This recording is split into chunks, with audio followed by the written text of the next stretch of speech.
दोस्तों, अगर आपकी एनजीओ में कोई स्कूल चल रहा है या मेडिकल कॉलेज, इंजीनियरिंग कॉलेज, कोई भी एजुकेशन इंस्टीट्यूट चल रहा है जो गवर्नमेंट से अप्रूव्ड है, तो बहुत सारे क्वेश्चंस और बहुत सारे ओनर्स जो हैं, उनका एक कन्फ्यूजन रहता है कि सर हम अपनी सोसाइटी में हम स्कूल चला रहे हैं, कॉलेज चला रहे हैं, इसमें अपने लिए इनकम कैसे निकालें? दोस्तों, सबसे पहले तो मैं आपको ये बता दूं कि 2 कांसेप्ट होते हैं। एक होता है टैक्स इवेजन और एक होता है टैक्स प्लानिंग। तो टैक्स इवेजन अगर आप करते हैं, ये एक क्रिमिनल ऑफेंस है और ये आपको बिल्कुल भी नहीं करना चाहिए। दूसरा होता है टैक्स प्लानिंग।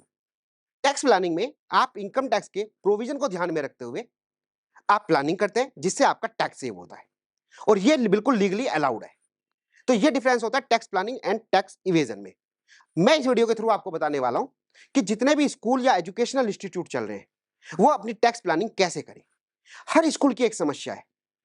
क्या समस्या है दोस्तों? वो कि सर हमें ये बताइएगा, हम गवर्निंग बॉडी के मेंबर हैं और हम एक एजुकेशन इंस्टीट्यूट चला रहे हैं, तो इसमें से अपने लिए इनकम कैसे निकालें?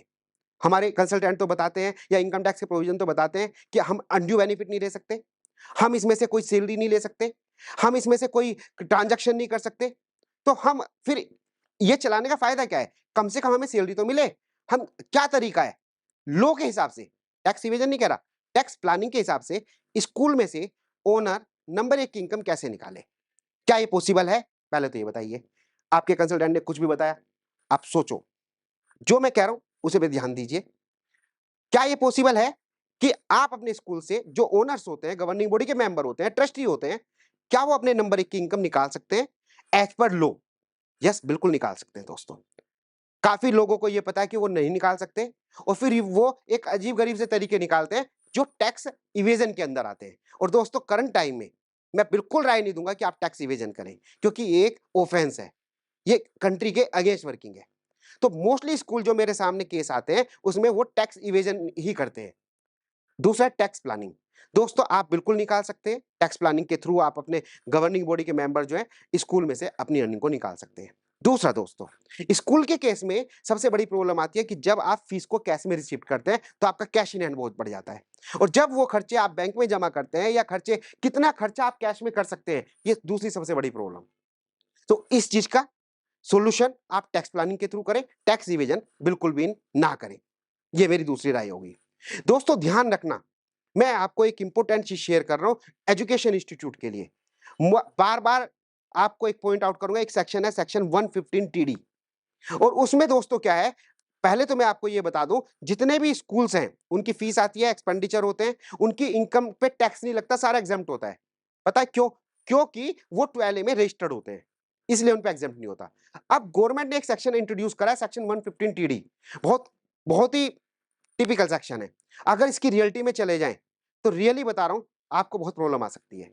अब उस सेक्शन के हिसाब से मैं आपको ये एडवाइस करूँगा, जितने भी एजुकेशन इंस्टीट्यूट हैं, ऑल ओवर इंडिया में कहीं भी हैं, उस सेक्शन को ज़रूर ध्यान रखें और प्रिकॉशन ज़रूर लें। इस सेक्शन के हिसाब से दोस्तों, अगर आपका 12A रिजेक्ट हो जाता है, अगर आपके पास 12A था और वो किसी भी तरह से, किसी भी कंडीशन से आपका 12A खत्म हो गया, तो दोस्तों जो आपकी इमूवेबल प्रॉपर्टी है ना, गवर्नमेंट उस पे रिवैल्यूएशन कराएगी, आज का करंट मार्केट रेट देखेगी और उसका 30% टैक्स आपको विदिन 14 डेज जमा करना है। अगर आपने कोई स्कूल लिया था आज से 20 साल पहले आपके फादर ने, किसी ट्रस्ट में, और बहुत कम कॉस्ट थी उसकी, आज गलती की वजह से आपका 12A रिजेक्ट हो जाता है, ठीक है? तो पता कितना बड़ा कॉन्सिक्वेंसेस होगा? करंट रेट जो आपकी मार्केट का, उसका 30% कैसे टैक्स दोगे यार? इसलिए मैं बार-बार आपको ध्यान दिला रहा हूँ कि स्कूल में प्रॉपर टैक्स प्लानिंग कर लेना। टैक्स इवेजन का जो टाइम था वो छोड़ देना।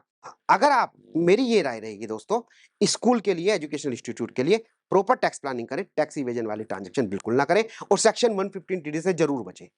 ठीक है? किसी भी तरह से आप अपना 12A और 1023C किसी भी हाल में रिजेक्ट ना होने दें। ये मेरी एडवाइस होगी प्रॉपर टैक्स प्लानिंग के लिए। अगर आपसे इससे रिलेटेड आपका कोई भी क्वेश्चन है, इससे रिलेटेड आपका कोई भी कन्फ्यूजन है, तो आप मुझे मेल कर सकते हैं, एसएमएस कर सकते हैं। 100% मैं आपको आंसर दूँगा, क्योंकि आपके क्वेश्चन मेरी असेट्स होते हैं। Thank you so much. Channel को सब्सक्राइब ज़रूर कर लेना, फिर यूनिक वीडियो आपको मिलेंगी आने वाले टाइम में।